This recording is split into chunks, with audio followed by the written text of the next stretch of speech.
صحیح بخاری حدیث نمبر 101۔ عورتوں نے رسول اللہ صلی اللہ علیہ وسلم سے کہا کہ آپ سے فائدہ اٹھانے میں مرد ہم سے آگے بڑھ گئے ہیں، اس لیے آپ اپنی طرف سے ہمارے وعظ کے لیے بھی کوئی دن خاص فرما دیں۔ تو آپ صلی اللہ علیہ وسلم نے ان سے ایک دن کا وعدہ فرما لیا۔ اس دن عورتوں سے آپ نے ملاقات کی اور انہیں وعظ فرمایا اور مناسب احکام سنائے۔ جو کچھ آپ صلی اللہ علیہ وسلم نے ان سے فرمایا تھا اس میں یہ بات بھی تھی کہ جو کوئی عورت تم میں سے اپنے 3 لڑکے آگے بھیج دے گی تو وہ اس کے لیے دوزخ سے پناہ بن جائیں گے۔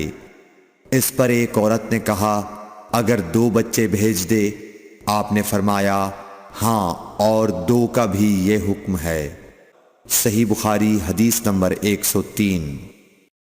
نبی کریم صلی اللہ علیہ وسلم نے فرمایا کہ جس سے حساب لیا گیا اسے عذاب کیا جائے گا۔ حضرت عائشہ رضی اللہ تعالی عنہا فرماتی ہیں کہ یہ سن کر میں نے کہا کہ کیا اللہ نے یہ نہیں فرمایا کہ ان قریب اس سے آسان حساب لیا جائے گا؟ رسول اللہ صلی اللہ علیہ وسلم نے فرمایا کہ یہ صرف اللہ کے دربار میں پیشی کا ذکر ہے، لیکن جس کے حساب میں جانچ پڑتال کی گئی سمجھو وہ غارت ہو گیا۔ صحیح بخاری حدیث نمبر 104۔ رسول اللہ صلی اللہ علیہ وسلم نے اللہ کی حمد و ثنا بیان کی، پھر فرمایا کہ مکے کو اللہ نے حرام کیا ہے، آدمیوں نے حرام نہیں کیا۔ تو سن لو کہ کسی شخص کے لیے جو اللہ پر اور یوم آخرت پر ایمان رکھتا ہو جائز نہیں ہے کہ مکے میں خون ریزی کرے یا اس کا کوئی پیڑ کاٹے۔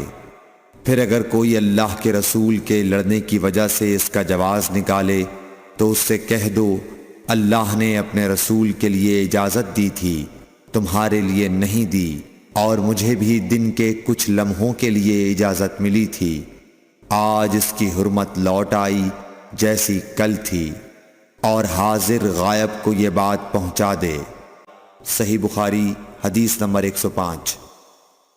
ایک مرتبہ ابو بکر رضی اللہ عنہ نے رسول اللہ صلی اللہ علیہ وسلم کا ذکر کیا کہ آپ صلی اللہ علیہ وسلم نے فرمایا تمہارے خون اور تمہارے مال، محمد کہتے ہیں کہ میرے خیال میں آپ نے آرادکم کا لفظ بھی فرمایا، یعنی اور تمہاری آبروئیں تم پر حرام ہیں، جس طرح تمہارے آج کے دن کی حرمت تمہارے اس مہینے میں۔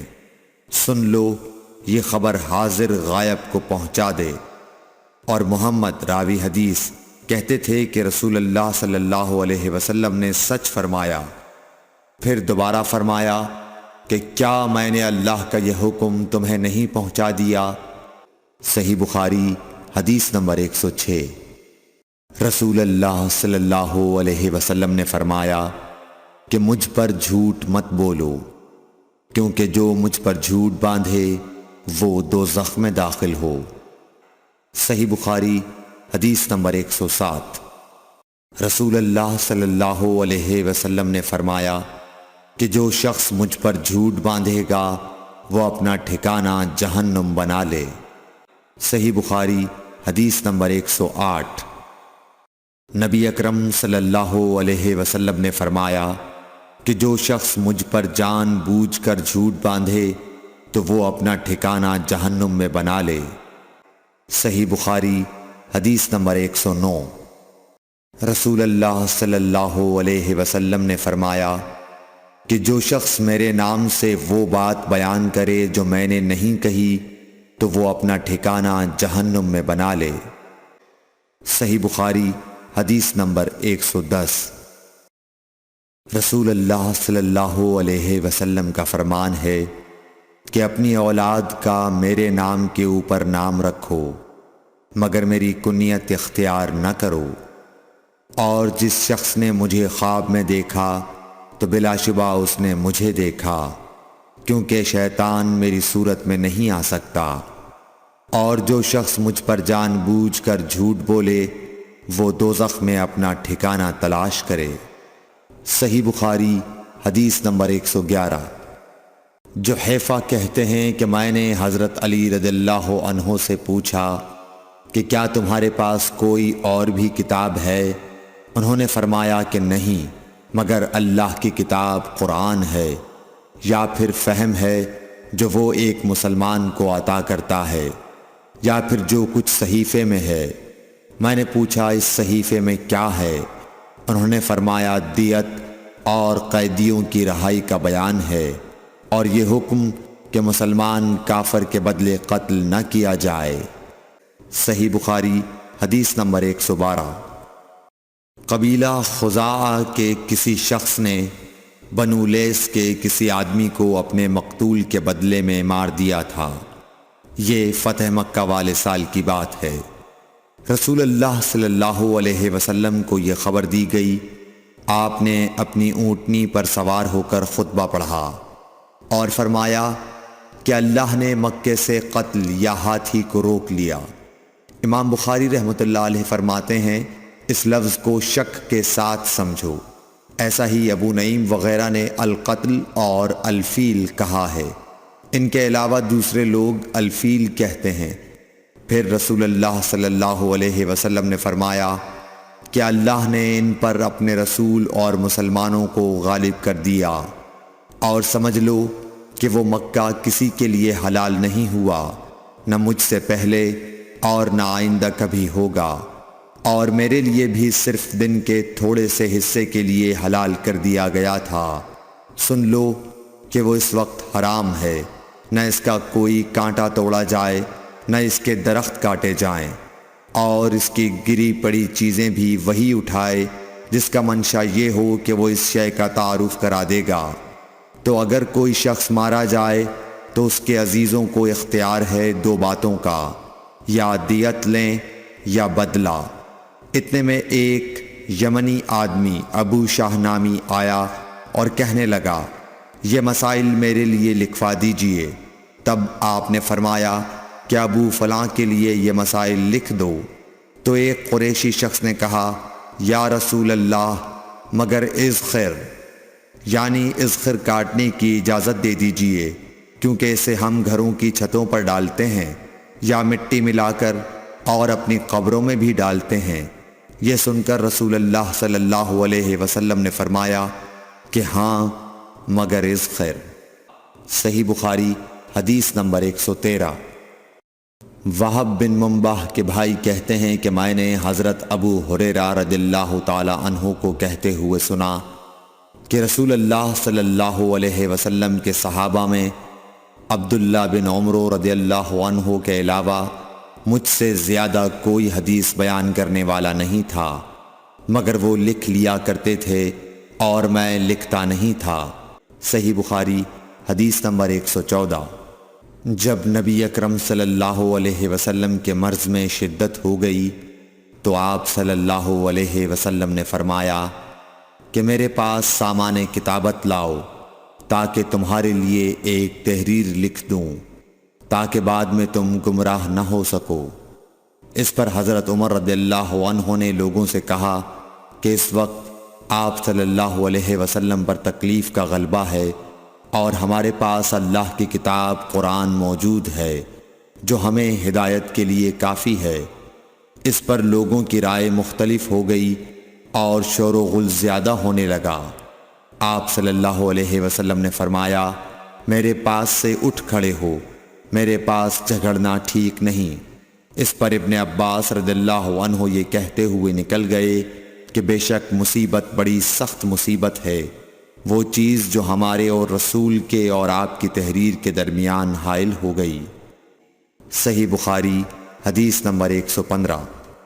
ایک رات نبی کریم صلی اللہ علیہ وسلم نے بیدار ہوتے ہی فرمایا کہ سبحان اللہ، آج کی رات کس قدر فتنے اتارے گئے ہیں اور کتنے ہی خزانے کھولے گئے ہیں۔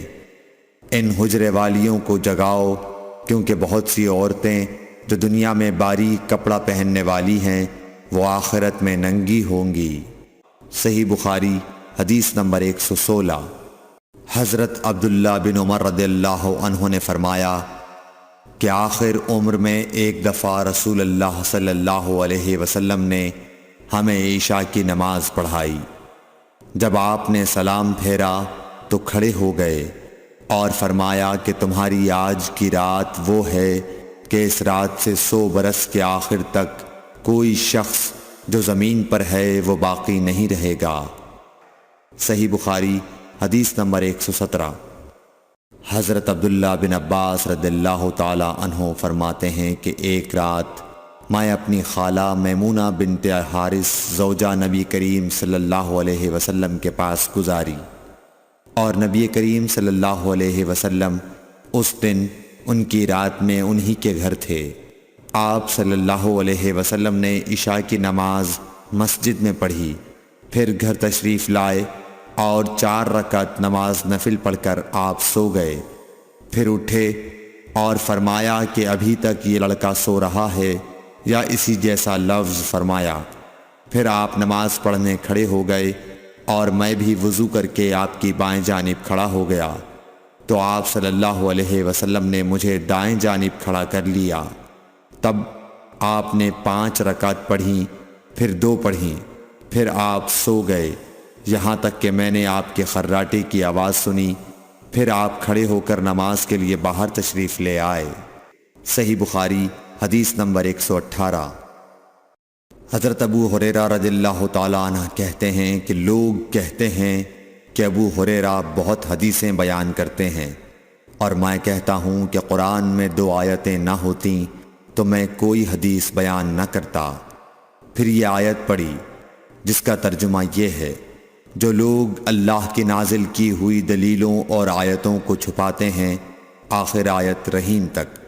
واقعہ یہ ہے کہ ہمارے مہاجرین بھائی تو بازار کی خرید و فروخت میں لگے رہتے تھے، اور انصار بھائی اپنی جائیدادوں میں مشغول رہتے، اور ابو ہریرہ رسول اللہ صلی اللہ علیہ وسلم کے ساتھ جی بھر کر رہتا، تاکہ آپ کی رفاقت میں شکم پوری سے بھی بے فکری رہے، اور ان مجلسوں میں حاضر رہتا جن مجلسوں میں دوسرے حاضر نہ ہوتے، اور وہ باتیں محفوظ رکھتا جو دوسرے محفوظ نہیں رکھ سکتے تھے۔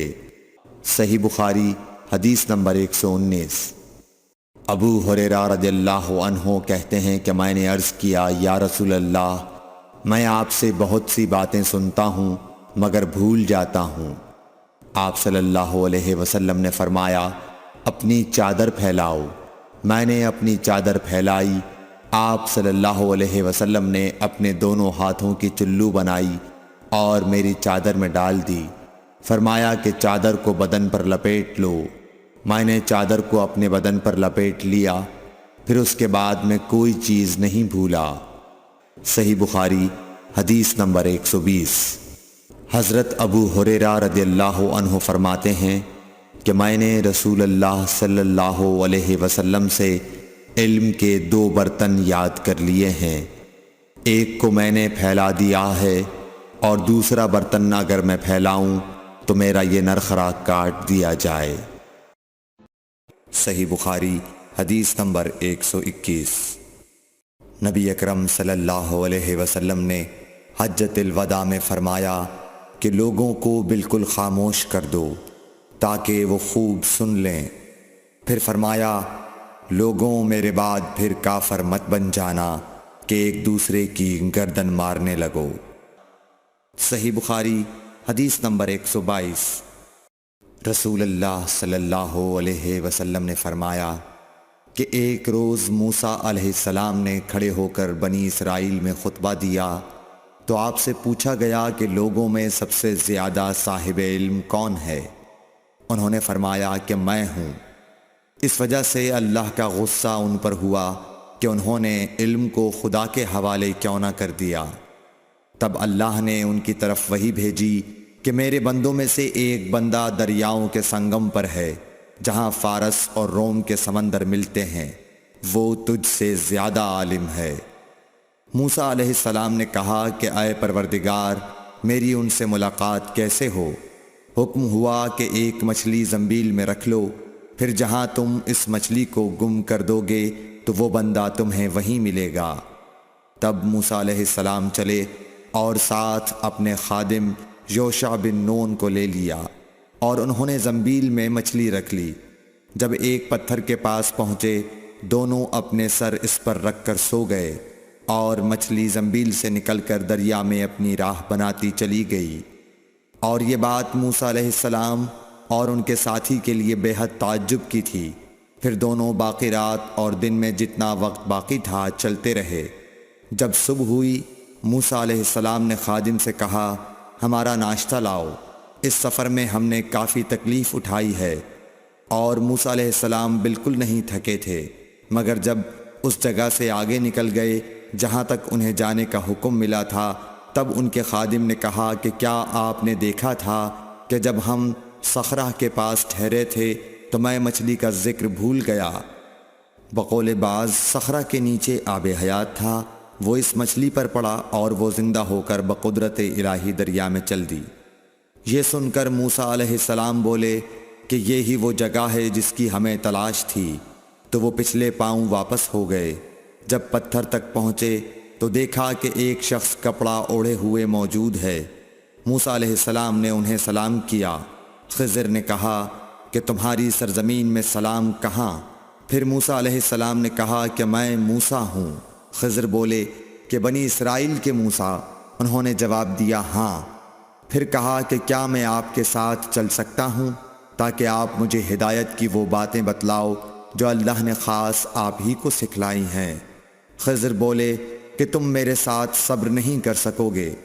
اے موسیٰ، مجھے اللہ نے ایسا علم دیا ہے جسے تم نہیں جانتے، اور تم کو جو علم دیا ہے اسے میں نہیں جانتا۔ اس پر موسیٰ علیہ السلام نے کہا کہ خدا نے چاہا تو آپ مجھے صابر پاؤ گے، اور میں کسی بات میں آپ کی نافرمانی نہیں کروں گا۔ پھر دونوں دریا کے کنارے کنارے پیدل چلے۔ ان کے پاس کوئی کشتی نہ تھی کہ ایک کشتی ان کے سامنے سے گزری تو کشتی والوں سے انہوں نے کہا کہ ہمیں بٹھا لو۔ خضر کو انہوں نے پہچان لیا اور بغیر کرائے کے سوار کر لیا۔ اتنے میں ایک چڑیا آئی اور کشتی کے کنارے پر بیٹھ گئی۔ پھر سمندر میں اس نے ایک یا دو چونچیں ماری۔ اسے دیکھ کر خضر بولے کہ اے موسیٰ، میرے اور تمہارے علم نے اللہ کے علم میں سے اتنا ہی کم کیا ہوگا جتنا اس چڑیا نے سمندر کے پانی سے۔ پھر خضر نے کشتی کے تختوں میں سے ایک تختہ نکال ڈالا۔ موسیٰ علیہ السلام نے کہا کہ ان لوگوں نے تو ہمیں کرایہ لیے بغیر مفت میں سوار کیا، اور آپ نے ان کی کشتی کی لکڑی اکھاڑ ڈالی تاکہ یہ ڈوب جائیں۔ خضر بولے کہ کیا میں نے نہیں کہا تھا کہ تم میرے ساتھ صبر نہیں کر سکو گے؟ اس پر موسیٰ علیہ السلام نے جواب دیا کہ بھول پر میری گرفت نہ کرو۔ موسیٰ علیہ السلام نے بھول کر یہ پہلا اعتراض کیا تھا۔ پھر دونوں چلے۔ کشتی سے اتر کر ایک لڑکا بچوں کے ساتھ کھیل رہا تھا۔ خضر نے اوپر سے اس کا سر پکڑ کر ہاتھ سے اسے الگ کر دیا۔ موسیٰ علیہ السلام بول پڑے، کیا آپ نے ایک بے گناہ بچے کو بغیر کسی جانی حق کے مار ڈالا؟ غضب ہو گیا۔ خضر بولے کہ میں نے تم سے نہیں کہا تھا کہ تم میرے ساتھ صبر نہیں کر سکو گے؟ ابن عیینہ کہتے ہیں کہ اس کلام میں پہلے سے زیادہ تاکید ہے، کیونکہ پہلے کلام میں لفظ لکا نہیں کہا تھا، اس میں لکا زائد کیا، جس سے تاکید ظاہر ہے۔ پھر دونوں چلتے رہے حتیٰ کہ ایک گاؤں والوں کے پاس آئے۔ ان سے کھانا لینا چاہا، انہوں نے کھانا کھلانے سے انکار کر دیا۔ انہوں نے وہیں دیکھا کہ ایک دیوار اسی گاؤں میں گرنے کے قریب تھی۔ خضر نے اپنے ہاتھ کے اشارے سے اسے سیدھا کر دیا۔ موسیٰ علیہ السلام بول اٹھے کہ اگر آپ چاہتے تو گاؤں والوں سے اس کام کی مزدوری لے سکتے تھے۔ خضر نے کہا کہ بس اب ہم اور تم میں جدائی کا وقت آ گیا ہے۔ جناب محبوب کبریا رسول اللہ صلی اللہ علیہ وسلم فرماتے ہیں کہ اللہ موسیٰ علیہ السلام پر رحم کرے۔ ہماری تمنا تھی کہ موسیٰ علیہ السلام کچھ دیر اور صبر کرتے تو مزید واقعات ان دونوں کے بیان کیے جاتے اور ہمارے سامنے روشنی میں آتے، مگر حضرت موسیٰ علیہ السلام کی عجلت نے اس علم لدنی کے سلسلے کو جلد ہی منقطع کرا دیا۔ صحیح بخاری حدیث نمبر 123۔ ایک شخص رسول اللہ صلی اللہ علیہ وسلم کی خدمت اقدس میں حاضر ہوا اور اس نے عرض کیا، یا رسول اللہ، اللہ کی راہ میں لڑائی کی کیا صورت ہے؟ کیونکہ ہم میں سے کوئی غصے کی وجہ سے اور کوئی غیرت کی وجہ سے جنگ کرتا ہے۔ تو آپ صلی اللہ علیہ وسلم نے اس کی طرف سر اٹھایا، اور سر اس لیے اٹھایا کہ پوچھنے والا کھڑا ہوا تھا۔ پھر آپ صلی اللہ علیہ وسلم نے فرمایا، جو اللہ کے کلمے کو سر بلند کرنے کے لیے لڑے وہ اللہ کی راہ میں لڑتا ہے۔ صحیح بخاری حدیث نمبر 124۔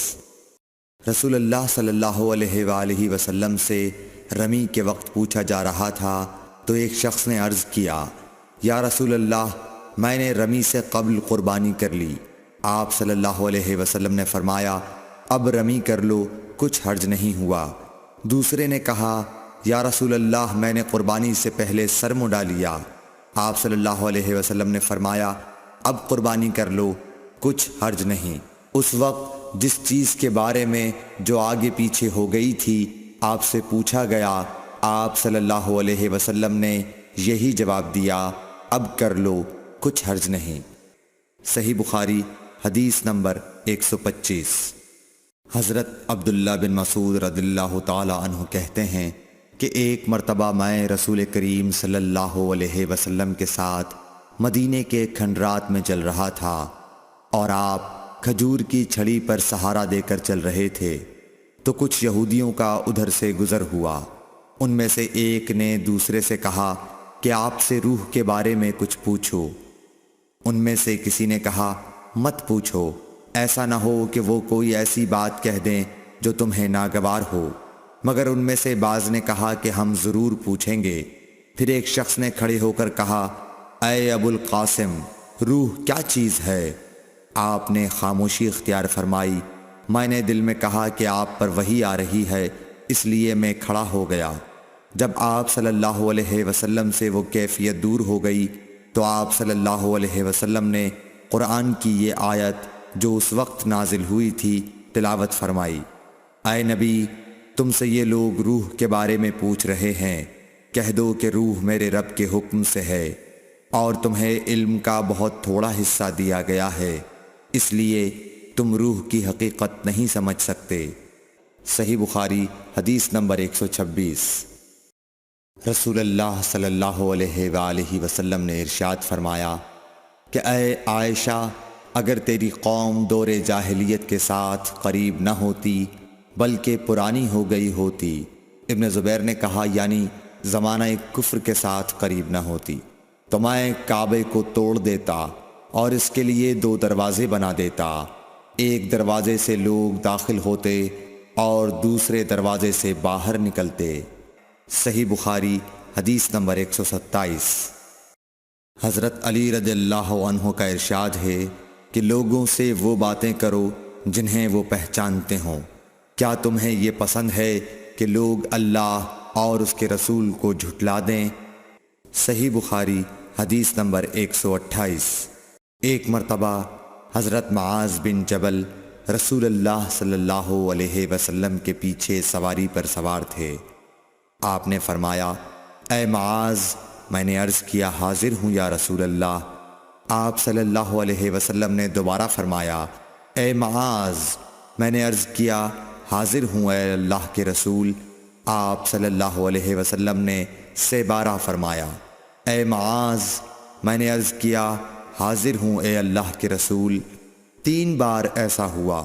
اس کے بعد آپ صلی اللہ علیہ وسلم نے فرمایا کہ جو شخص سچے دل سے اس بات کی گواہی دے کہ اللہ کے سوا کوئی معبود نہیں ہے اور محمد صلی اللہ علیہ وسلم اللہ کے سچے رسول ہیں، اللہ تعالیٰ اس کو دوزخ کی آگ پر حرام کر دیتا ہے۔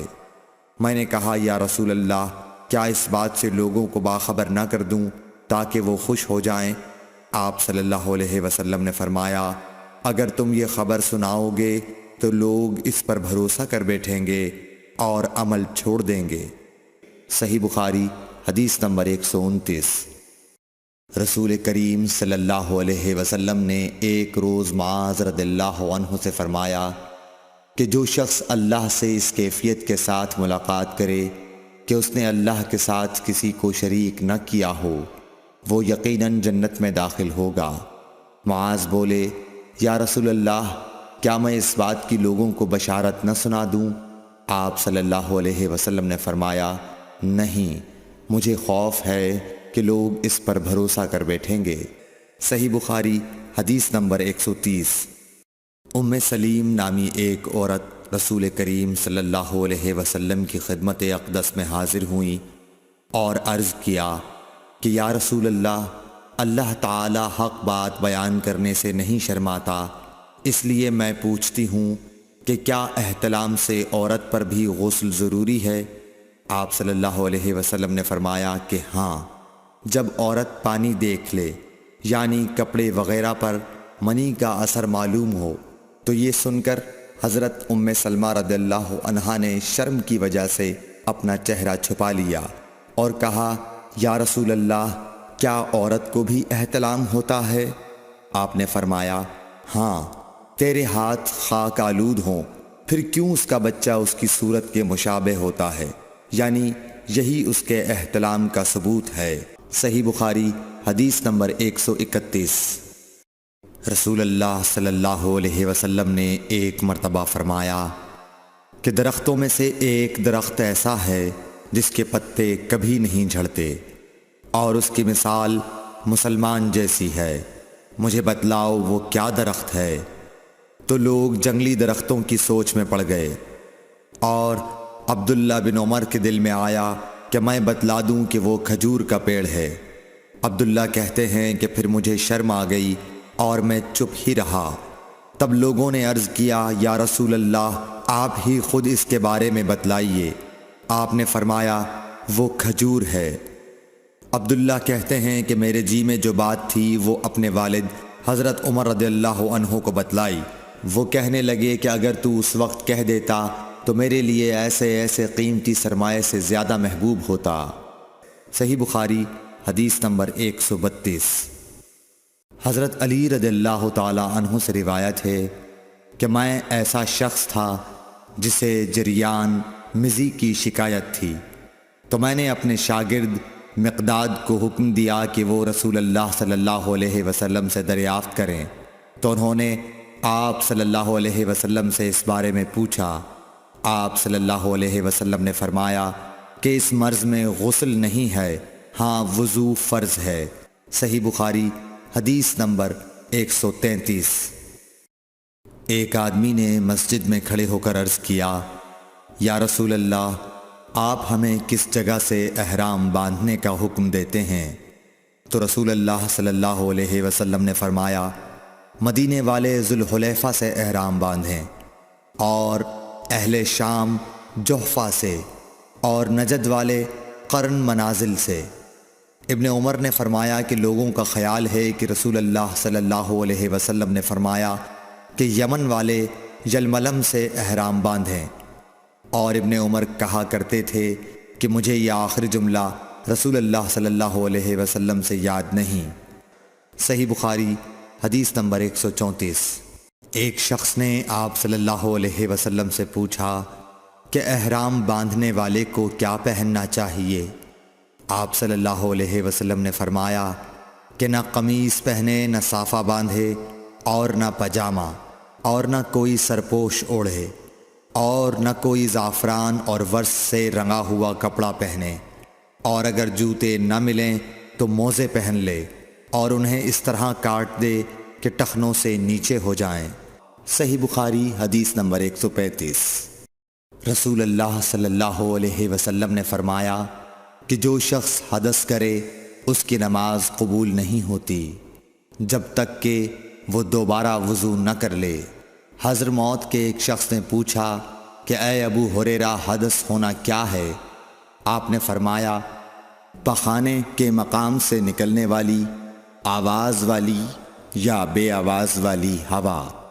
صحیح بخاری حدیث نمبر 136۔ رسول اللہ صلی اللہ علیہ وآلہ وسلم نے فرمایا کہ میری امت کے لوگ وضو کے نشانات کی وجہ سے قیامت کے دن سفید پیشانی اور سفید ہاتھ پاؤں والوں کی شکل میں بلائے جائیں گے، تو تم میں سے جو کوئی اپنی چمک بڑھانا چاہتا ہے تو وہ بڑھا لے، یعنی وضو اچھی طرح کر لے۔ صحیح بخاری حدیث نمبر 137۔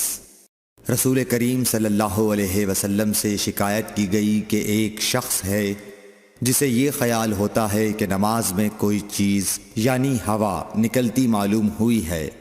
آپ صلی اللہ علیہ وسلم نے فرمایا کہ نماز سے نہ پھرے یا نہ مڑے جب تک آواز نہ سنے یا بو نہ پائے۔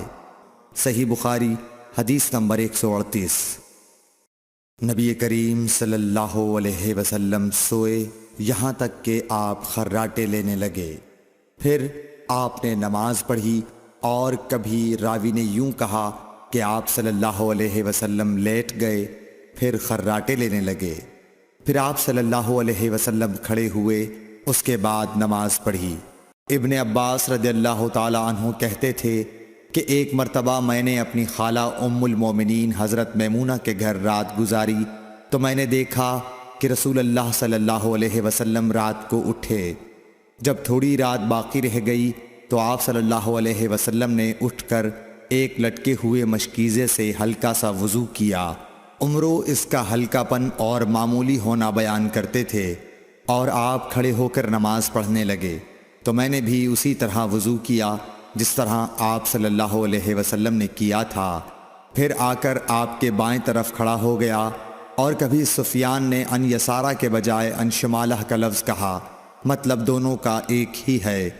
پھر آپ صلی اللہ علیہ وسلم نے مجھے پھیر لیا اور اپنی داہنی جانب کر لیا، پھر نماز پڑھی جس قدر اللہ کو منظور تھا، پھر آپ لیٹ گئے اور سو گئے حتیٰ کہ خراٹوں کی آواز آنے لگی۔ پھر آپ کی خدمت میں مؤذن حاضر ہوا اور اس نے آپ کو نماز کی اطلاع دی۔ آپ صلی اللہ علیہ وسلم اس کے ساتھ نماز کے لیے تشریف لے گئے، پھر آپ نے نماز پڑھی اور وضو نہیں کیا۔ سفیان کہتے ہیں کہ ہم نے عمروں سے کہا، کچھ لوگ کہتے ہیں کہ رسول اللہ صلی اللہ علیہ وسلم کی آنکھیں سوتی تھیں، دل نہیں سوتا تھا۔ عمروں نے کہا، میں نے عبید بن عمیر سے سنا، وہ کہتے تھے کہ انبیاء علیہ السلام کے خواب بھی وہی ہوتے ہیں۔ پھر قرآن کی یہ آیت پڑھی، میں خواب میں دیکھتا ہوں کہ میں تجھے ذبح کر رہا ہوں۔ صحیح بخاری حدیث نمبر 139۔ رسول اللہ صلی اللہ علیہ وسلم میدان عرفات سے واپس ہوئے۔ جب گھاٹی میں پہنچے تو آپ اتر گئے۔ آپ نے پہلے پیشاب کیا، پھر وضو کیا اور خوب اچھی طرح نہیں کیا۔ تب میں نے کہا، یا رسول اللہ، نماز کا وقت آ گیا۔ آپ صلی اللہ علیہ وسلم نے فرمایا، نماز آگے ہے، یعنی مزدلفہ چل کر پڑھیں گے۔ جب مزدلفہ میں پہنچے تو آپ نے خوب اچھی طرح وضو کیا، پھر جماعت کھڑی کی گئی۔ آپ صلی اللہ علیہ وسلم نے مغرب کی نماز پڑھی، پھر ہر شخص نے اپنے اونٹ کو اپنی جگہ بٹھایا، پھر عشاء کی جماعت کھڑی کی گئی اور آپ نے نماز پڑھی، اور ان دونوں نمازوں کے درمیان کوئی نماز نہیں پڑھی۔ صحیح بخاری حدیث نمبر 140۔ ابن عباس رضی اللہ تعالی عنہ نے وضو کیا تو اپنا چہرہ دھویا، اس طرح کہ پہلے پانی کے ایک چلو سے کلی کی اور ناک میں پانی دیا، پھر پانی کا ایک اور چلو لیا، پھر اس کو اس طرح کیا، یعنی دوسرے ہاتھ کو ملایا، پھر اس سے اپنا چہرہ دھویا، پھر پانی کا دوسرا چلو لیا اور اس سے اپنا داہنا ہاتھ دھویا، پھر پانی کا ایک اور چلو لے کر اس سے اپنا بایاں ہاتھ دھویا، اس کے بعد اپنے سر کا مسح کیا، پھر پانی کا چلو لے کر داہنے پاؤں پر ڈالا اور اسے دھویا، پھر دوسرے چلو سے اپنا پاؤں دھویا، یعنی بایاں پاؤں۔ اس کے بعد کہا کہ میں نے رسول اللہ صلی اللہ علیہ وسلم کو اسی طرح وضو کرتے ہوئے دیکھا ہے۔ صحیح بخاری حدیث نمبر 131۔ رسول اللہ صلی اللہ علیہ وسلم نے ایک مرتبہ فرمایا کہ درختوں میں سے ایک درخت ایسا ہے جس کے پتے کبھی نہیں جھڑتے، اور اس کی مثال مسلمان جیسی ہے، مجھے بتلاؤ وہ کیا درخت ہے؟ تو لوگ جنگلی درختوں کی سوچ میں پڑ گئے، اور عبداللہ بن عمر کے دل میں آیا کہ میں بتلا دوں کہ وہ کھجور کا پیڑ ہے۔ عبداللہ کہتے ہیں کہ پھر مجھے شرم آ گئی اور میں چپ ہی رہا۔ تب لوگوں نے عرض کیا، یا رسول اللہ، آپ ہی خود اس کے بارے میں بتلائیے۔ آپ نے فرمایا، وہ کھجور ہے۔ عبداللہ کہتے ہیں کہ میرے جی میں جو بات تھی وہ اپنے والد حضرت عمر رضی اللہ عنہ کو بتلائی۔ وہ کہنے لگے کہ اگر تو اس وقت کہہ دیتا تو میرے لیے ایسے ایسے قیمتی سرمایے سے زیادہ محبوب ہوتا۔ صحیح بخاری حدیث نمبر 132۔ حضرت علی رضی اللہ تعالی عنہ سے روایت ہے کہ میں ایسا شخص تھا جسے جریان مزی کی شکایت تھی، تو میں نے اپنے شاگرد مقداد کو حکم دیا کہ وہ رسول اللہ صلی اللہ علیہ وسلم سے دریافت کریں، تو انہوں نے آپ صلی اللہ علیہ وسلم سے اس بارے میں پوچھا۔ آپ صلی اللہ علیہ وسلم نے فرمایا کہ اس مرض میں غسل نہیں ہے، ہاں وضو فرض ہے۔ صحیح بخاری حدیث نمبر 133۔ ایک آدمی نے مسجد میں کھڑے ہو کر عرض کیا، یا رسول اللہ، آپ ہمیں کس جگہ سے احرام باندھنے کا حکم دیتے ہیں؟ تو رسول اللہ صلی اللہ علیہ وسلم نے فرمایا، مدینے والے ذوالحلیفہ سے احرام باندھیں، اور اہل شام جحفہ سے، اور نجد والے قرن منازل سے۔ ابن عمر نے فرمایا کہ لوگوں کا خیال ہے کہ رسول اللہ صلی اللہ علیہ وسلم نے فرمایا کہ یمن والے یلملم سے احرام باندھیں، اور ابن عمر کہا کرتے تھے کہ مجھے یہ آخری جملہ رسول اللہ صلی اللہ علیہ وسلم سے یاد نہیں۔ صحیح بخاری حدیث نمبر 134۔ ایک شخص نے آپ صلی اللہ علیہ وسلم سے پوچھا کہ احرام باندھنے والے کو کیا پہننا چاہیے؟ آپ صلی اللہ علیہ وسلم نے فرمایا کہ نہ قمیص پہنے، نہ صافہ باندھے، اور نہ پاجامہ، اور نہ کوئی سرپوش اوڑھے، اور نہ کوئی زعفران اور ورس سے رنگا ہوا کپڑا پہنے، اور اگر جوتے نہ ملیں تو موزے پہن لے، اور انہیں اس طرح کاٹ دے کہ ٹخنوں سے نیچے ہو جائیں۔ صحیح بخاری حدیث نمبر 135۔ رسول اللہ صلی اللہ علیہ وسلم نے فرمایا کہ جو شخص حدث کرے اس کی نماز قبول نہیں ہوتی جب تک کہ وہ دوبارہ وضو نہ کر لے۔ حضرموت کے ایک شخص نے پوچھا کہ اے ابو ہریرہ، حدث ہونا کیا ہے؟ آپ نے فرمایا، پخانے کے مقام سے نکلنے والی آواز والی یا بے آواز والی ہوا۔ صحیح بخاری حدیث نمبر 136۔ رسول اللہ صلی اللہ علیہ وآلہ وسلم نے فرمایا کہ میری امت کے لوگ وضو کے نشانات کی وجہ سے قیامت کے دن سفید پیشانی اور سفید ہاتھ پاؤں والوں کی شکل میں بلائے جائیں گے، تو تم میں سے جو کوئی اپنی چمک بڑھانا چاہتا ہے تو وہ بڑھا لے، یعنی وضو اچھی طرح کر لے۔ صحیح بخاری حدیث نمبر 137۔ رسول کریم صلی اللہ علیہ وسلم سے شکایت کی گئی کہ ایک شخص ہے جسے یہ خیال ہوتا ہے کہ نماز میں کوئی چیز یعنی ہوا نکلتی معلوم ہوئی ہے۔ آپ صلی اللہ علیہ وسلم نے فرمایا کہ نماز سے نہ پھرے یا نہ مڑے جب تک آواز نہ سنے یا بو نہ پائے۔ صحیح بخاری حدیث نمبر 138۔ نبی کریم صلی اللہ علیہ وسلم سوئے یہاں تک کہ آپ خراٹے لینے لگے، پھر آپ نے نماز پڑھی، اور کبھی راوی نے یوں کہا کہ آپ صلی اللہ علیہ وسلم لیٹ گئے، پھر خراٹے لینے لگے، پھر آپ صلی اللہ علیہ وسلم کھڑے ہوئے، اس کے بعد نماز پڑھی۔ ابن عباس رضی اللہ تعالی عنہ کہتے تھے کہ ایک مرتبہ میں نے اپنی خالہ ام المومنین حضرت میمونہ کے گھر رات گزاری، تو میں نے دیکھا کہ رسول اللہ صلی اللہ علیہ وسلم رات کو اٹھے۔ جب تھوڑی رات باقی رہ گئی تو آپ صلی اللہ علیہ وسلم نے اٹھ کر ایک لٹکے ہوئے مشکیزے سے ہلکا سا وضو کیا۔ عمرو اس کا ہلکا پن اور معمولی ہونا بیان کرتے تھے، اور آپ کھڑے ہو کر نماز پڑھنے لگے، تو میں نے بھی اسی طرح وضو کیا جس طرح آپ صلی اللہ علیہ وسلم نے کیا تھا، پھر آ کر آپ کے بائیں طرف کھڑا ہو گیا۔ اور کبھی سفیان نے ان یسارہ کے بجائے ان شمالہ کا لفظ کہا، مطلب دونوں کا ایک ہی ہے۔ پھر آپ صلی اللہ علیہ وسلم نے مجھے پھیر لیا اور اپنی داہنی جانب کر لیا، پھر نماز پڑھی جس قدر اللہ کو منظور تھا، پھر آپ لیٹ گئے اور سو گئے حتیٰ کہ خراٹوں کی آواز آنے لگی۔ پھر آپ کی خدمت میں مؤذن حاضر ہوا اور اس نے آپ کو نماز کی اطلاع دی۔ آپ صلی اللہ علیہ وسلم اس کے ساتھ نماز کے لیے تشریف لے گئے۔ پھر آپ نے نماز پڑھی اور وضو نہیں کیا۔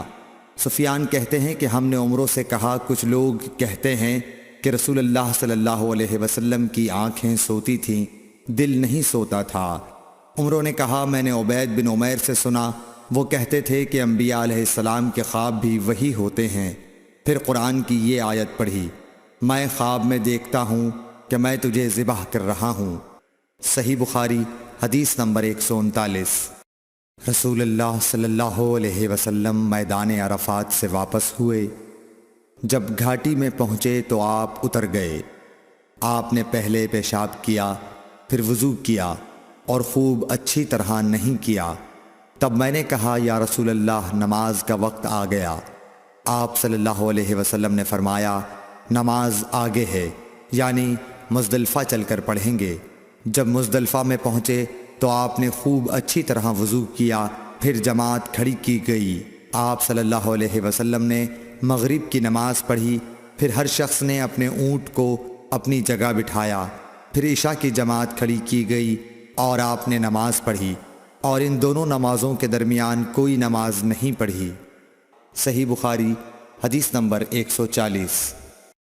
ابن عباس رضی اللہ تعالی عنہ نے وضو کیا تو اپنا چہرہ دھویا، اس طرح کہ پہلے پانی کے ایک چلو سے کلی کی اور ناک میں پانی دیا، پھر پانی کا ایک اور چلو لیا، پھر اس کو اس طرح کیا، یعنی دوسرے ہاتھ کو ملایا، پھر اس سے اپنا چہرہ دھویا، پھر پانی کا دوسرا چلو لیا اور اس سے اپنا داہنا ہاتھ دھویا، پھر پانی کا ایک اور چلو لے کر اس سے اپنا بایاں ہاتھ دھویا، اس کے بعد اپنے سر کا مسح کیا، پھر پانی کا چلو لے کر داہنے پاؤں پر ڈالا اور اسے دھویا، پھر دوسرے چلو سے اپنا پاؤں دھویا، یعنی بایاں پاؤں۔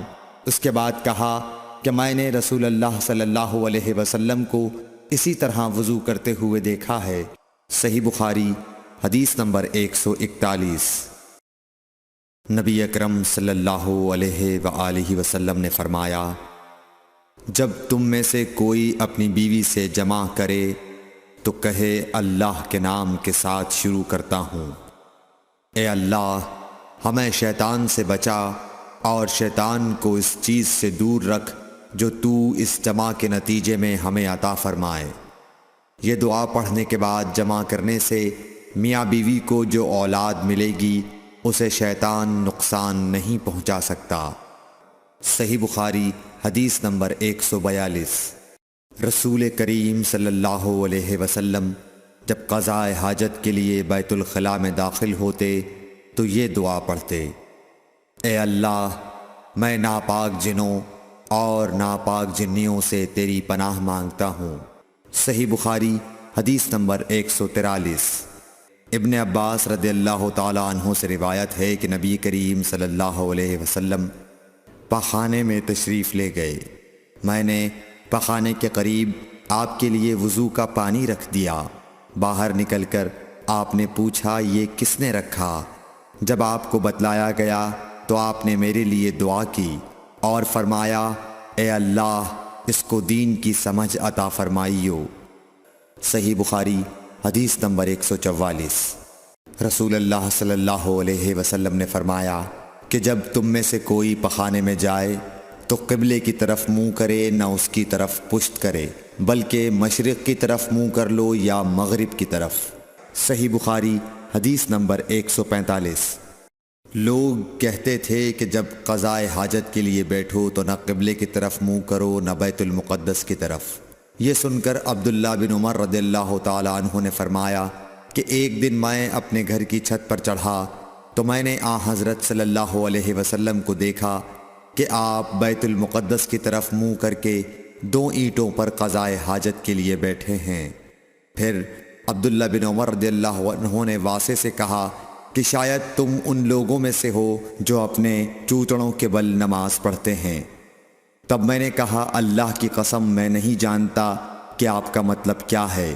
امام مالک رحمۃ اللہ نے کہا کہ عبداللہ بن عمر رضی اللہ تعالی عنہ نے اس سے وہ شخص مراد لیا جو نماز میں زمین سے اونچا نہ رہے، سجدے میں زمین سے چمٹ جائے۔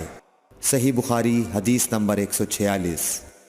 رسول اللہ صلی اللہ علیہ وسلم کی بیویاں رات میں مناصے کی طرف قضائے حاجت کے لیے جاتیں اور مناصے ایک کھلا میدان ہے، تو حضرت عمر رسول اللہ صلی اللہ علیہ وسلم سے کہا کرتے تھے کہ اپنی بیویوں کو پردہ کرائیے، مگر رسول اللہ صلی اللہ علیہ وسلم نے اس پر عمل نہیں کیا۔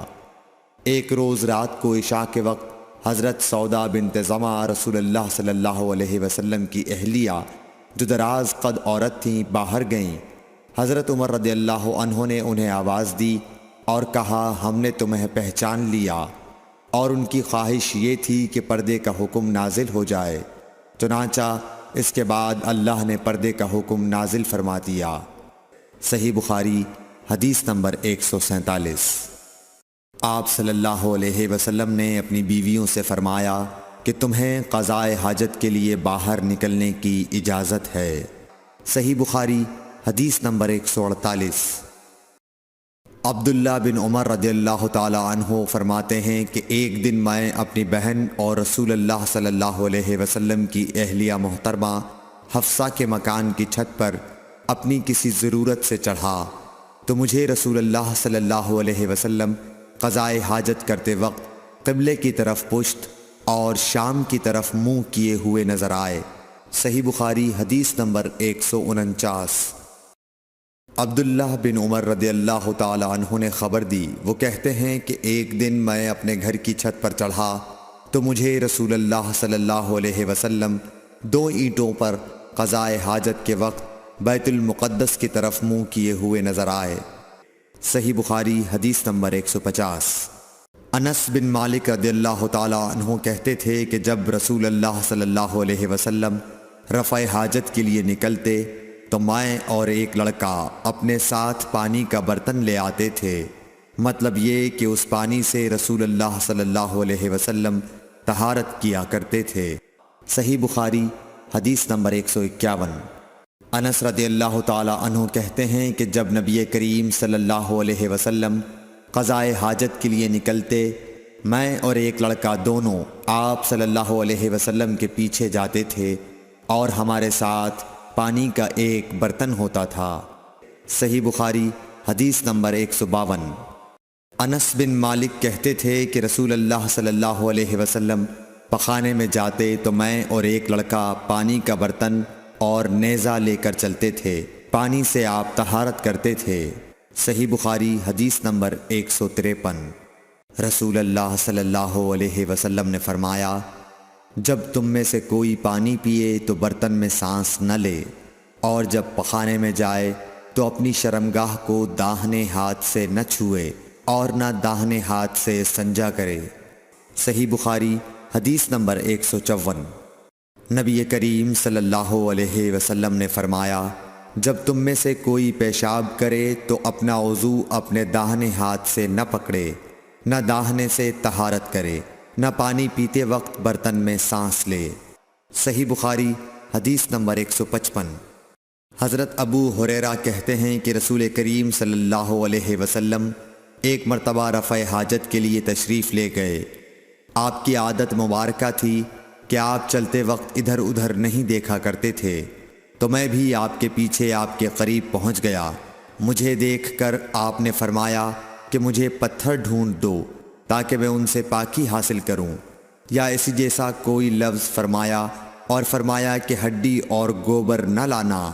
چنانچہ میں اپنے دامن میں پتھر بھر کر آپ کے پاس لے گیا اور آپ کے پہلو میں رکھ دیے اور آپ کے پاس سے ہٹ گیا۔ جب آپ قضائے حاجت سے فارغ ہوئے تو آپ نے پتھروں سے استنجا کیا۔ صحیح بخاری حدیث نمبر 156۔ عبداللہ بن مسعود رضی اللہ تعالی عنہ کہتے تھے کہ نبی کریم صلی اللہ علیہ وسلم رفع حاجت کے لیے گئے تو آپ نے مجھے فرمایا کہ میں 3 پتھر تلاش کر کے آپ کے پاس لاؤں، لیکن مجھے 2 پتھر ملے، تیسرا ڈھونڈا مگر مل نہ سکا، تو میں نے خشک گوبر اٹھا لیا، اس کو لے کر آپ کے پاس آ گیا۔ آپ نے پتھر تو لے لیے مگر گوبر پھینک دیا اور فرمایا یہ خود ناپاک ہے۔ صحیح بخاری حدیث نمبر 157۔ ابن عباس رضی اللہ تعالی عنہ کہتے ہیں کہ رسول اللہ صلی اللہ علیہ وسلم نے وضو میں ہر عضو کو ایک ایک مرتبہ دھویا۔ صحیح بخاری حدیث نمبر 158۔ عبداللہ بن زید رضی اللہ تعالی عنہ بیان کرتے ہیں کہ نبی کریم صلی اللہ علیہ وسلم نے وضو میں اعضاء کو 2 بار دھویا۔ صحیح بخاری حدیث نمبر 159۔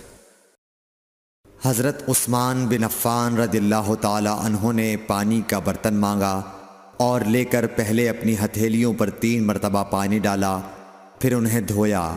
اس کے بعد اپنا داہنا ہاتھ برتن میں ڈالا اور پانی لے کر کلی کی اور ناک صاف کی، پھر 3 بار اپنا چہرہ دھویا اور کوہنیوں تک 3 بار دونوں ہاتھ دھوئے، پھر اپنے سر کا مسح کیا، پھر پانی لے کر ٹخنوں تک 3 مرتبہ اپنے دونوں پاؤں دھوئے، پھر کہا کہ رسول اللہ صلی اللہ علیہ وسلم نے فرمایا ہے کہ جو شخص میری طرح ایسا وضو کرے پھر 2 رکعت پڑھے جس میں اپنے نفس سے کوئی بات نہ کرے تو اس کے گزشتہ گناہ معاف کر دیے جاتے ہیں۔ صحیح بخاری حدیث نمبر 160۔ رسول اللہ صلی اللہ علیہ وسلم فرماتے ہیں کہ جب بھی کوئی شخص اچھی طرح وضو کرتا ہے اور خلوص کے ساتھ نماز پڑھتا ہے تو اس کے ایک نماز سے دوسری نماز پڑھنے تک کے گناہ معاف کر دیے جاتے ہیں۔ صحیح بخاری حدیث نمبر 161۔ نبی کریم صلی اللہ علیہ وسلم نے فرمایا جو شخص وضو کرے اسے چاہیے کہ ناک صاف کرے، اور جو پتھر سے استنجا کرے اسے چاہیے کہ طاق عدد یعنی 1، 3 یا 5 ہی سے کرے۔ صحیح بخاری حدیث نمبر 162۔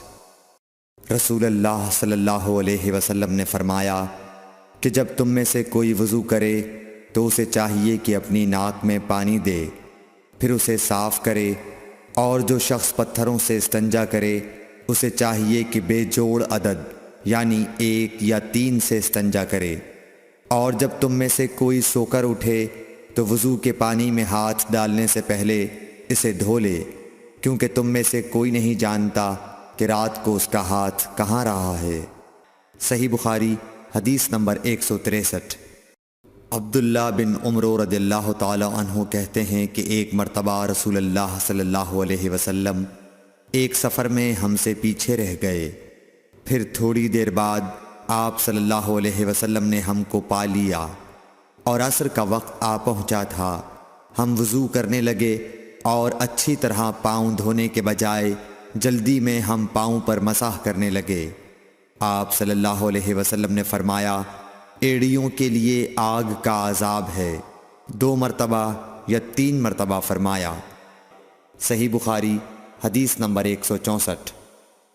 حضرت عثمان رضی اللہ تعالی عنہ نے وضو کا پانی منگوایا اور اپنے دونوں ہاتھوں پر برتن سے پانی لے کر ڈالا، پھر دونوں ہاتھوں کو 3 دفعہ دھویا، پھر اپنا داہنا ہاتھ وضو کے پانی میں ڈالا، پھر کلی کی، پھر ناک میں پانی دیا، پھر ناک صاف کی، پھر 3 دفعہ اپنا منہ دھویا اور کوہنیوں تک 3 دفعہ ہاتھ دھوئے، پھر اپنے سر کا مسح کیا، پھر ہر ایک پاؤں 3 دفعہ دھویا، پھر فرمایا میں نے رسول اللہ صلی اللہ علیہ وسلم کو دیکھا کہ آپ میرے اس وضو جیسا وضو فرمایا کرتے تھے، اور آپ صلی اللہ علیہ وسلم نے فرمایا کہ جو شخص میرے اس وضو جیسا وضو کرے اور حضور قلب سے 2 رکعت پڑھے جس میں اپنے دل سے باتیں نہ کرے تو اللہ تعالیٰ اس کے پچھلے گناہ معاف کر دیتا ہے۔ صحیح بخاری حدیث نمبر 165۔ ابو ہریرہ رضی اللہ تعالیٰ عنہ لوگوں کے پاس سے گزرے اور لوگ لوٹے سے وضو کر رہے تھے۔ آپ رضی اللہ تعالیٰ عنہ نے کہا اچھی طرح وضو کرو، کیونکہ ابو القاسم صلی اللہ علیہ وسلم نے فرمایا خشک ایڑیوں کے لیے آگ کا عذاب ہے۔ صحیح بخاری حدیث نمبر 166۔ عبداللہ بن جریح نے عبداللہ بن عمر سے کہا اے ابو عبد الرحمن، میں نے تمہیں 4 ایسے کام کرتے ہوئے دیکھا ہے جنہیں تمہارے ساتھیوں کو کرتے ہوئے نہیں دیکھا۔ وہ کہنے لگے اے ابن جریح وہ کیا ہیں؟ ابن جریح نے کہا کہ میں نے طواف کے وقت آپ کو دیکھا کہ 2 یمانی رکنوں کے سوا کسی اور رکن کو آپ نہیں چھوتے ہو۔ دوسرے میں نے آپ کو سبتی جوتے پہنے ہوئے دیکھا، اور تیسرے میں نے دیکھا کہ آپ زرد رنگ استعمال کرتے ہو، اور چوتھی بات میں نے یہ دیکھی کہ جب آپ مکے میں تھے لوگ ذی الحج کا چاند دیکھ کر لبیک پکارنے لگتے ہیں اور حج کا احرام باندھ لیتے ہیں، اور آپ 8ویں تاریخ تک احرام نہیں باندھتے۔